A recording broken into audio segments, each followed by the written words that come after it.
So JEPI and JEPQ have had the tax problem since day one. We know that most people who hold these funds in a taxable account have been paying ordinary income tax rates on a large portion of their distributions, 22, 24, even 32%, depending on their bracket, while competing funds structured around index options have been distributing mostly return of capital, deferring that tax hit entirely. But JP Morgan recently released a new fund, ROCQ, that appears to address this directly. But whether it actually solves the problem and whether it belongs in your income portfolio totally depends on the details. Most of the early coverage is really glossing over here, okay? So here's what we need to understand, okay? JEPI and JEPQ generate income through a mechanism called ELNs, equity linked notes, kind of like covered calls. These are custom contracts that are synthetically replicated covered call exposure on the S&P 500 and NASDAQ 100 respectively. The income they generate is primarily classified as ordinary income,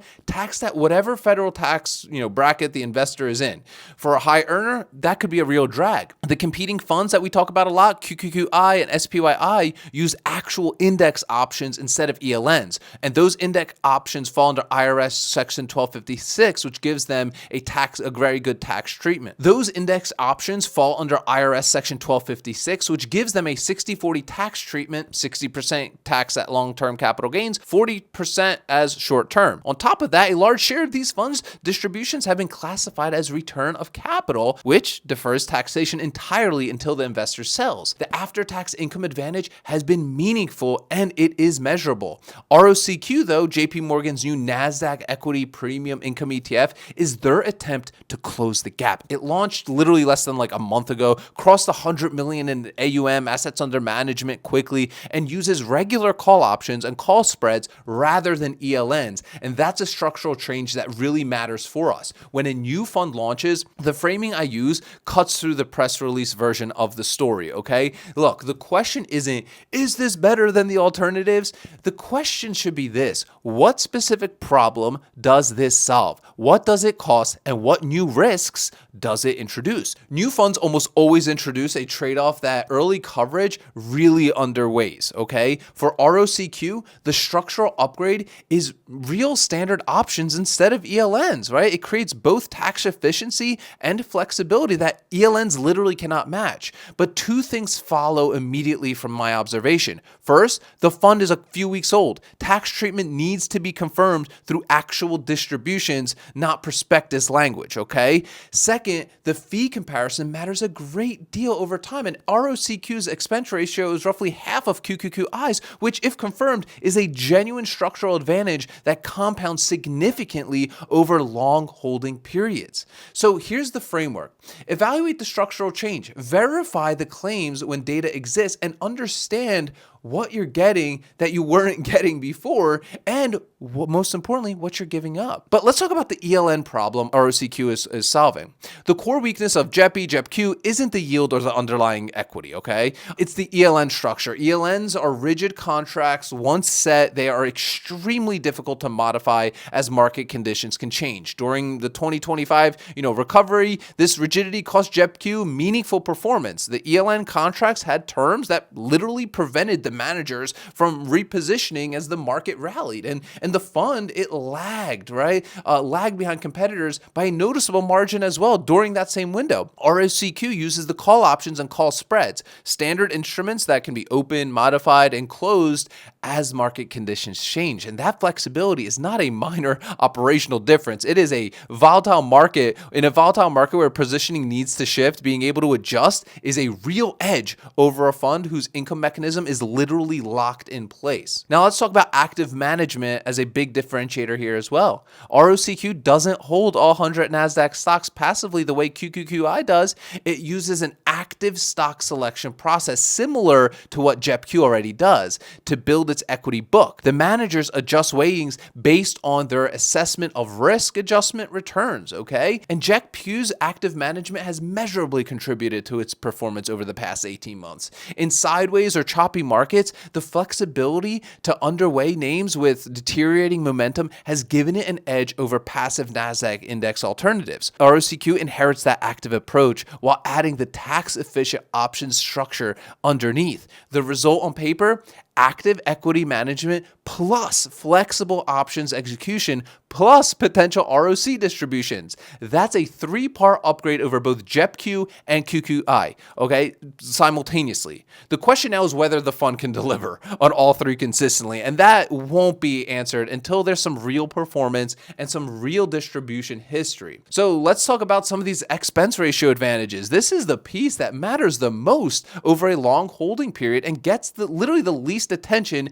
in early coverage on this kind of stuff. QQQI's expense ratio is roughly 0.68%. ROCQ's is approximately 0.35%. That's a 33 basis point annual difference. On 100 grand, that's $330 per year. Over 30 years of compounding, the fee differential alone produces a meaningful gap in ending portfolio value, right? Independent literally of any performance differences between the two funds. For smaller fund managers, higher fees are a business necessity. JP Morgan's scale really allows them to charge less and still run the fund profitably. Investors literally benefit directly. This is one area where size is unanimously an advantage for retail investors in the fund, and it is totally worth factoring into any long-term comparison you might have. But there's one significant caution on the ROCQ right now. 100 million AUM sounds substantial, but for an ETF where you're executing option strategies, it's still relatively thin. The AUM means wider bid-ask spreads on the ETF itself, and every time you buy or sell shares, you're paying a hidden transaction cost in the spread, right? And in an income fund where you're likely holding for years and reinvesting distributions, those spread costs, they accumulate. JEPQ and QQQI have billions in AUM. Their spreads are tight. ROCQ needs time to build the asset base that makes trading it frictionless. The fund structure may be superior for sure. The trading environment around it isn't quite there yet. But in my opinion, JP Morgan has identified a specific reason their flagship income ETFs were losing ground to competitors, the tax drag from the ELNs, and built a fund designed to address it directly. ROCQ combines the active management and that downside cushioning that made JEPQ appealing, especially with options flexibility and now the potential tax efficiency that people love QQQI and SPYI for. If the fund performs as the structure suggests, and it should, it represents a genuine improvement on both predecessors for investors in taxable accounts specifically. The lower expense ratio is a real long-term advantage. The flexibility of standard options over ELNs is a real operational advantage, and active management on NASDAQ-weighted book has earned its credibility through JEPQ's track record. But if is doing a lot of work in that sentence, okay? The fund is a month or so old. Actual distribution, tax classifications, real-world performance through full actual cycles, and spread costs at maturity all need time to establish themselves. The framework, though, looks right if you ask me. The execution, we need to just be a little bit more patient here. Here's how I'm personally going to be playing this thing, and I'm going to be involved. I hold JEPQ, I hold QQQ as part of my income floor. ROCQ, it's on my watch list, that's for sure. Not in my portfolio yet. The structural case for it is real, but I'm waiting for 3 things before I consider sizing into this thing. At least 2 quarters of actual distribution data showing the ROC classification holds enough AUM to tighten the bid-ask spreads meaningfully, and a full market cycle showing the active management actually adds value rather than subtracts from it, okay? The competitor this displaces most directly is JEPQ in a taxable account. If the tax efficiency claims prove out, QQQI remains more passive in structure, which has its own merits for investors who don't want active management risk. Now, whether ROC's active approach adds enough to justify paying attention to it over, a simple index options fund is a question that's going to take time, 12 to 18 months of real data to really answer. But I'm watching. I'm not yet buying, but I'm definitely watching. I have some questions for you guys in the comments. Are you holding JEPQ in a taxable account right now? And has the ordinary income tax treatment been a real drag on your after-tax returns? And number 2, are you considering this? Are you considering switching to ROCQ once it has more history, or do you prefer to stay with an established fund? So drop those questions below. And if you want to take your education a step further on income investing, click the first link in the description of today's video. Attend the Ark Options workshop. It's only 90 minutes long, and I walk you through this entire strategy. And at the end of it, I give you my 2 premium calculators as well as my full trade log template completely for free. So click that first link in the description of today's video.